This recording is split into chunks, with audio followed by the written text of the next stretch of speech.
This is the kind of American you're up against. And why you don't stand a chance, you asshole.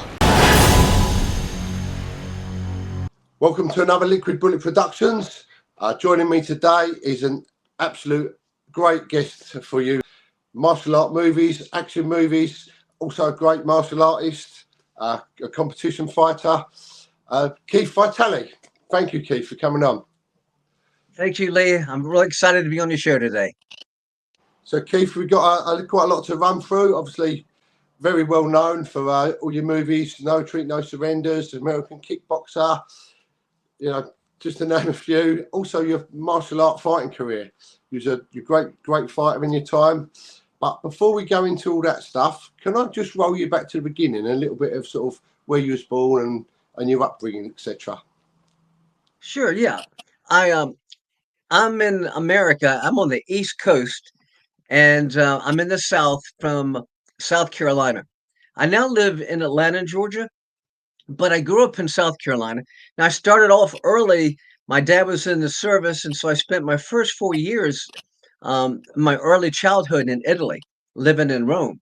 So I was very fortunate. I got my love of adventure and travel from living over there. And then when I came back, I was literally in the third grade at 7 years old. And here, normally, the first grade, you're in, I don't know what age you start, but I was in the third grade at 7 years old. So I was usually the smallest one in my class, the youngest one in my class. And so I never really got bullied that much, but growing up, I was always the smallest. So then I got involved in martial arts while I was in college and just fell in love with it. I had a track background. I had a scholarship to a university in Charleston for running distance running. So I was very blessed to have long legs, good cardiovascular.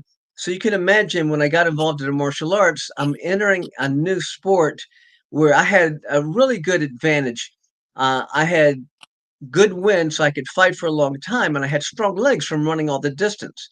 So when I started competing, I really had an advantage over a lot of my opponents. And then when my skill level picked up, then I started to do very well in competition. So I did well in competition. I did locally, then went nationally, then traveled around the world competing. I was very fortunate to be the top fighter in America, all weight classes for 3 years. And I followed a guy named Bill Wallace, Superfoot. So he was for the 3 years prior than me. I followed him. And then, because of my success in the martial arts, I was on a lot of covers of magazines.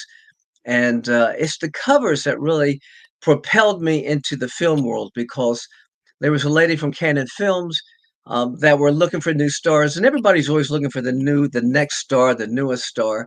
And she saw me on a few covers and called me up, and then that's how I started. My first film was Revenge of the Ninja with Sho Kosugi. Just happened to be the first film that got picked up by MGM, put in every theater in the United States, because back then the martial arts movies weren't picked up with domestic releases. They weren't in theaters. If you had to see one, you had to see it on a VHS tape or whatever. But so I happened to be starring in the first film that had a national global release. And so that was really exciting for me. Awesome. So, Keith, can I just roll you back there? So, what inspired you to first start martial arts? Was it something that sort of you'd seen, or what sort of made you want to get into the martial arts in the first place? You know, most people I speak with were inspired by so many of these great fighters or film stars. I really wasn't. I was running track, came home from Charleston, South Carolina to Columbia, where I was living. And an old high school buddy of mine named John Bellinger came over to the house and he said, "Listen, I'm taking something called karate, it's a martial arts." I'd never even heard of it. I've seen Kung Fu theater, and usually that was very animated. Those were the Kung Fu Saturday cartoons characters. They would fly over trees and doing funny things. But I've really never seen martial arts films. And then he said, "I'd like to take you over to a karate class and introduce you to my instructor, who's a Korean, black belt named John Roper." I said, "Fine." So we drove over there, went to University of South Carolina where he was teaching. And I sat there and I watched. I had never seen kicks and punches before, so I sat there watching. And there was a small guy fighting a larger guy, and he was doing a pretty good job using hands and feet. And I had never seen a small guy stand up to a bigger guy this way. And I was pretty excited. After the class, the instructor comes over, John Bellinger, introduces me to John Roper, and John Roper says, if you're ever interested in taking martial arts, um, feel free to come and join the class. Well, here's how impulsive or compulsive of a personality that I had. I was so excited.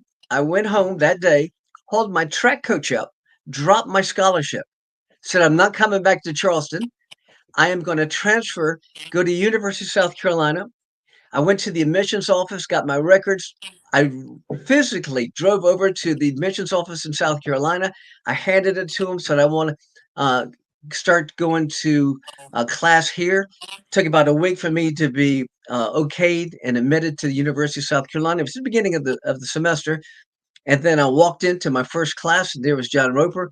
And, my parents were upset because I had to pay for my own college funds after that because my scholarship was taking care of my track, but I didn't care, and that's how I started. I was just that excited, and it was, I guess, my instructor that excited me more than anybody else. Then I started seeing films. I started seeing Bruce Lee hadn't even come out yet. Then Bruce Lee came out. When Bruce Lee came out, it was all over but the crying for me. I remember going to the theater and there was a line wrapped around the block. I mean, literally a line that goes up and down the street to get into the theater to see Enter the Dragon with Bruce Lee. When I saw that, I just said, I'm in the right place at the right time. But I never thought of myself as a future film actor, star, etc. I just enjoyed watching somebody that had this athletic ability that was incredible. My love was the fighting. My love was competing. I loved traveling around the country and around the world and competing. I was so driven because of martial arts or my prior track and cross country that I love competition. And plus, I played some other sports and baseball and tennis. But my personality is I literally wanted to find the best people. So I would travel and train with people like Chuck Norris and Bill Wallace and Joe Louis. These were big names in the United States at the time, or just coming up. They were just starting. But anybody that I could find that I could go share some knowledge with, I would go train with. And then I wrote the charter and the bylaws for the Carolina program. It was a Carolina club, the University of South Carolina club. And I went into the administration and I said, I'd like to get funded and have you guys pay for our karate team.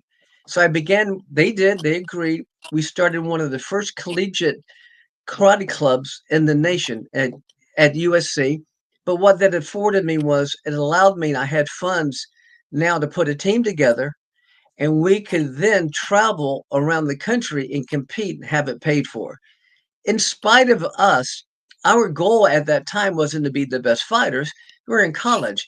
Our goal was to get laid, have fun, go socialize, just have fun in college.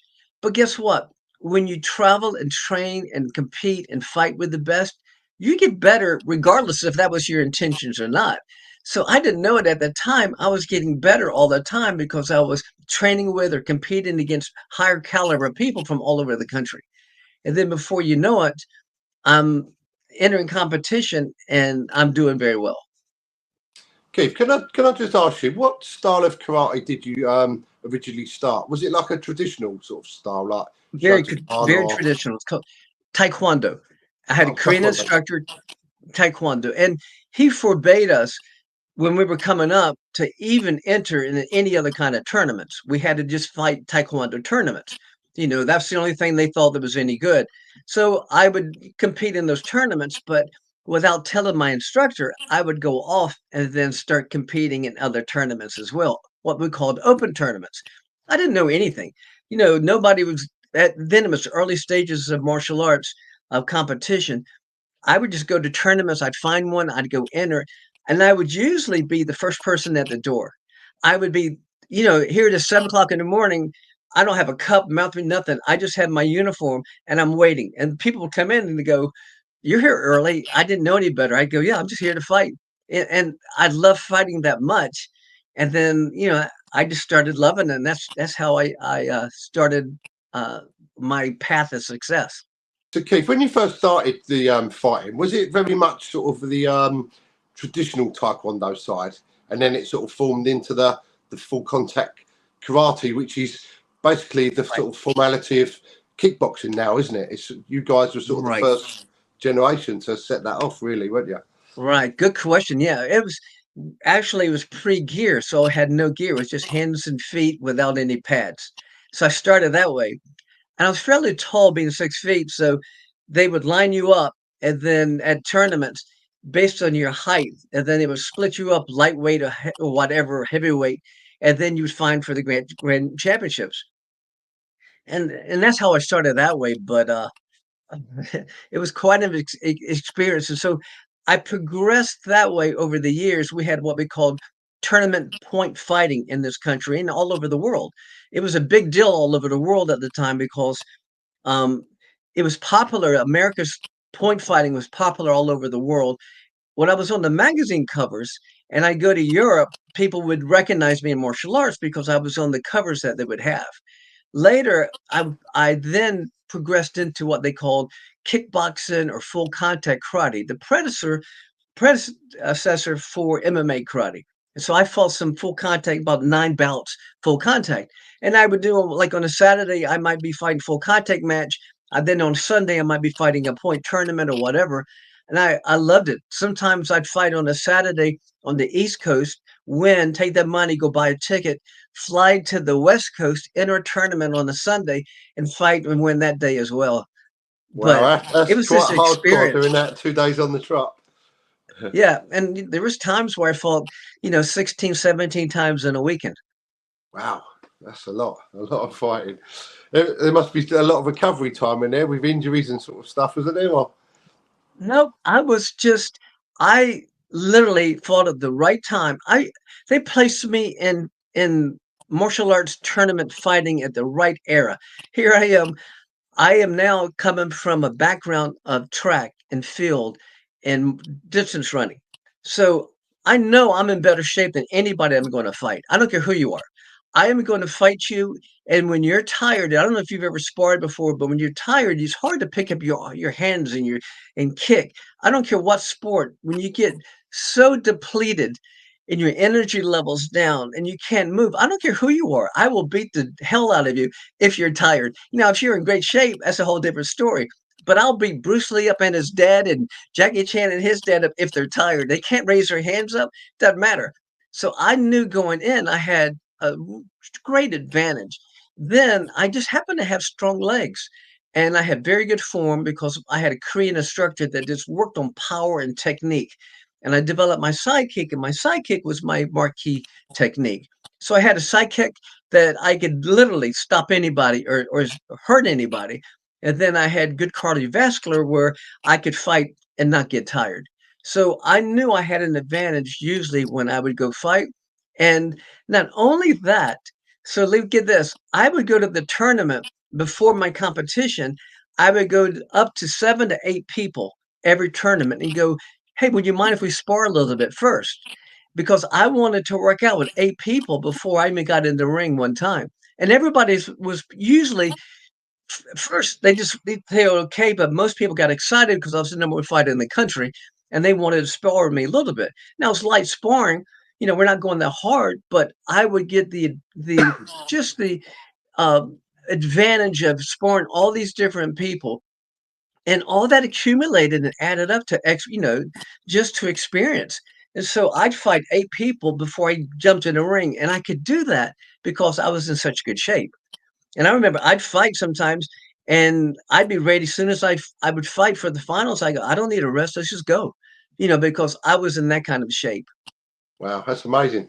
Did you find like by doing that, sparring people before the fights, sometimes you'd already won the fights because people had lost the heart watching you sparring and stuff? Well, I sometimes because what I would do too is I had one of my best mates. His name was Mike Geneva, top 10 fighter in the country. And right before we would work, right before the tournament, right before, I'm sorry, the competition would start, I've already finished working out with a bunch of people, but then I would showcase some of my kicks. Now, everybody's sitting watching. I know they're watching. And I did two things. I would bring in two uniforms on my shoulders. I'd walk into the arena with two uniforms. And people thought that was so cocky. One was for fighting during the day. My second uniform was for the grand champion match at night. Now, how did I know I was going to win my grand championship? Well, see, that was already what I was inserting into your brain. So I'm walking in with two uniforms, and he goes, "That guy's so cocky. He knows he's going to make it to the finals tonight." But I wanted a fresh uniform for the finals, and then I'd get up and I'd do my kicks. And here was my advantage. I thought I was a pretty smart fighter. I had to because I'm not the tallest, fastest, strongest, or anything. So I really had to use my brain. But if I could intimidate you to a small degree, when the referee says bow to each other, get in your fighting stances, and he says go, if I can get you to stop for a split second and just to be, sit back and go, well, I don't want to rush in because I just saw everything he can do. And so what that does is it puts you back on your heels and allows me to be aggressive. And then I can be the one who starts to fight off very assertive and aggressive, and I go first. And when you go first, now I'll have you fighting defensively. But what happens is if you didn't know who I was, you wouldn't be tentative. You would just bow and come and go, hey, I don't look like anything. They go, oh, I just run me over. But my reputation preceded myself. And so when I got in the ring, they would stand there and go, well, I better be tentative and check them out and fill them out. Good, fill me out all you want because that allows me to be first and then come at you. Kev, can I just ask you, what was your favourite techniques to land in competition? I've seen some of your fights and I've seen you land some amazing hook kicks and spinning kicks. But what was your best moves that you liked? All that stuff was my scoring techniques, but my favorite technique was my side kick. And I've got fights on film, but they don't show a lot of my side kicks. But my side kicks are what stopped everything. If you're 6'5" and you're 240, 50 pounds, you're fighting me, you'll run over me if I didn't have a side kick. The side kick is the single best effective technique in all martial arts. You have to have a side kick to be successful. Your round kick's not going to stop anybody because it's circular, and it's circular. All you have to do is block it and move in. Your front kick, you can back away, but your punches, you can back away. But your side kick is a very great defensive weapon. In order to hit me, in order to score on me or hit me or hurt me or knock me out, you have to open up. So when you blitz or come into punch or kick, you're open. And my side kick is what would stop you. And I had a side kick from hell. My side kick, now get this, I was a white belt for 1 year because my instructor was just insane. I loved the man, but he was just, he just tortured me, kept me a white belt for a solid year. During that 1 year, I broke 52 different people's ribs with the side kick. Gear hadn't been invented yet, but we had opportunities from people from all over the country would come into. There was a Army fort called Fort Jackson in Columbia, and we had merchant Marines and people would come in and they'd always visit our karate school because they always wanted to fight. And when they would come in to fight, my instructor would have them challenge me. Now I was a white belt, so I got beaten up most of the time. These guys are big men or whatever, but I learned very quickly how to stop them with a side kick. So that became my expertise. So when I would go in the ring, the first thing in your mind is not round kick, side kick, back fist punch. You didn't care. All you thought was when you fought me was, I don't want Keith Vitali to break my ribs with his side kick. So that's in your mind. So now you're tentative. You're tentative. And when I would throw a technique and you'd raise that arm, just your elbow an inch like that, I'm going to hit you. And if you came at me, blitz me, I'm going to hit you. So I've got you kind of stationary. Now I can do my thing. Did you say you trained with Bill Wallace for quite some time? Oh, yes. Coincidence, I was training with him last week in England. He done a seminar. Yes. And, there's two people that had, first three really. There was Chuck Norris, who I would watch fight, and he's just so smart. we're close to the same height and weight. He's not the biggest, fastest, or strongest. He was one of the smartest fighters. So he would use technique and set up his opponents. And so I followed that as my inspiration. Two, I started working out with Bill Wallace and Bill Wallace's techniques. And so he taught me the hook kicks, all the standing on one leg and doing those. Now, this was at a time before anybody in the country was doing it. So I had an advantage learning how to do that. And then three, Joe Louis would come in. I trained with him, and he taught me movement, believe it or not. Back in the old days, you were not allowed to move in the ring. Old traditional karate meant you stood still, and you're not allowed to move. The advantage I had was when I said it was very advantageous to be fighting in an era, I was a moving fighter that learned how to move indirect angles and movement. And imagine just a great fighter that just moves and moves and moves. That was me fighting in an entire era of standstill fighters. So now these people I'm competing are standing still, and I'm doing this. And every time I throw a technique, I'm going to hit you with it if you don't block it. But if you block it, I'm going to hit you. Why? Because you're standing still. And that was, I don't care who you were, where you were, I don't care who you are. If you stand still, I would hurt you, I would beat you. Like now, technology or the advanced fighters, everybody moves. What I do as well now, who knows, because everybody's moving. But I don't say I'm the best fighter of all time. I was so fortunate to fight in an era where I got a chance to fight, even when I go to other countries. I'm fighting fighters standing still. And I remember I fought in South America. I fought all over South. I fought in, the Amazons. And I'm fighting guys twice my size. But I went, they don't have a chance. I said, they can't beat me if they're standing still because my back fist is just fast. I'm not the fastest in the world, but it's fast enough to where I can do demonstrations, hold your hands up, put on pads and hold your hands up, and I'll go, whenever you let me know when you're ready, I'll still hit you with my back fist. There's nothing you can do to stop me. It was that fast. So I could just blip so fast and hit you with the back fist. So if I'm doing that and you're standing still and you raise your hand to block it, well, everything's open. So now I'm throwing my side kick, my hook round, side hook round, all my junk stuff. And you can't stop everything. And that's Bill Wallace had that influence on me. So just imagine Joe Louis for power and movement, Bill Wallace for all those techniques. And then I had Chuck Norris. It inspired me about how to fight. I did I come up in the best generation of all time or what? I mean, these are all who's name, who's who, but I was very fortunate in my career. Did you get many injuries sort of in the training, preparing for fights and stuff, Keith? Or You get your small injuries. I trained with a guy named Mike Stone. Other guys in England knew who Mike Stone was, and he was an undefeated fighter in the era of Bruce Lee, Joe Louis, back in those days before mine. But he befriended me, and we would train together in Los Angeles, and he was just phenomenal. So I learned a lot from him as well about the mental attitude, because in his mind he couldn't be beaten because he's already won the fight. He would go into the match going, "I've already won," and that mental, just that attitude itself, the other opponents sometimes can pick up on that. yeah, Keith, can I just ask you, who do you think your toughest opponent was in your fighting days? There's a guy named Ray McCallum. He was heavier than me, and he was better. He had better technique than I ever did. He was a black belt in judo too, so he could get in the midst of a point fight, grab me, flip me over his shoulders, and then would land on the ground. He would hit me up, 5 times before the referees would break it up. Now I'm having to fight him in grand championship matches where there's 3 rounds of, and there's a lot of flipping, a lot of fighting. I mean, he was tough. And I was the number one fighter for 3 years. He was the number two fighter in the nation for 3 years. He beat me one time, I beat him twice, but there was a rivalry. And it was a great era because we didn't have a lot of different associations back then. It's like the whole world knew who was the number one fighter in the country or the number 10 fighter in the country.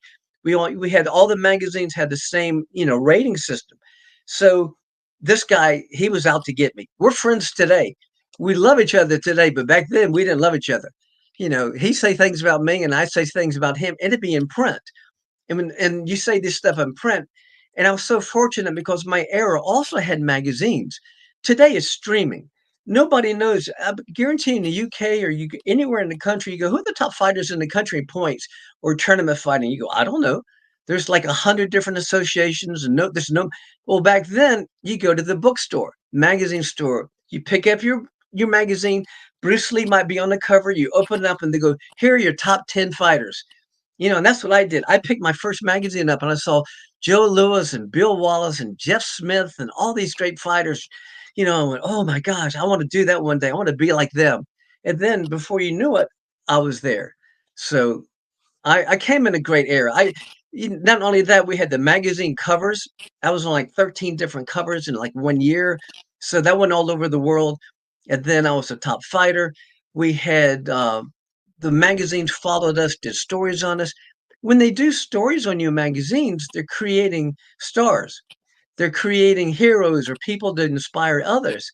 And so when these people would get these magazines, they go, oh, I want to be like this guy. And all the top 10 had covers of magazines. What a great era I was in.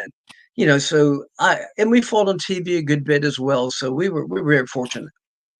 I can remember personally seeing you on loads of magazines, and obviously then into the films as I was coming up and coming up as a sort of teenager and stuff. Oh, that's so cool. Can I just ask you there, Keith? So, what sort of led you into the film industry with your martial arts? Good question. I was teaching. I had a karate school at the time, and I'm in the South, like I said, in Atlanta, Georgia. And a phone rang, and there was a lady named Priscilla McDonald, and she worked for Canon Films for Malcolm uh, uh, Golan. And she just said, hey, I want to offer you, I just saw you on a couple covers, and I would like to offer you a 3-movie deal. The first one is called Revenge of the Ninja. And I didn't know anything, so I go out there, and it was very fortunate. But right before that, I was in one film called Force 5. And I went out there, and Pat Johnson brought me out with Joe Corley. And my first time ever seeing a martial arts film. And I was a nobody. But I was a top fighter in the country at the time. So they realized who I was, but they had me as a stunt person. So I'm just one of the fighters. But the stars were people like Richard Norton, Benny Urquidez. So it was a really good movie. Joe Louis starred in it. And Robert Klaus, who was the director of Enter the Dragon when Bruce Lee was the director. So I'm on my first set, I'm watching all of this, and I went, oh, I'm not sure I can do this real well. My first fight scene was against an actor called Richard Norton. I don't know if you know who Richard Norton is. Yeah, I know Richard, yeah. Yeah, but he was fantastic. Still one of my great friends today. So that's my first fight scene against him. And then that was it. I go home, and then I get this phone call to fly to Los Angeles, and I got my first film in Revenge of the Ninja, and then it exploded all over the screens.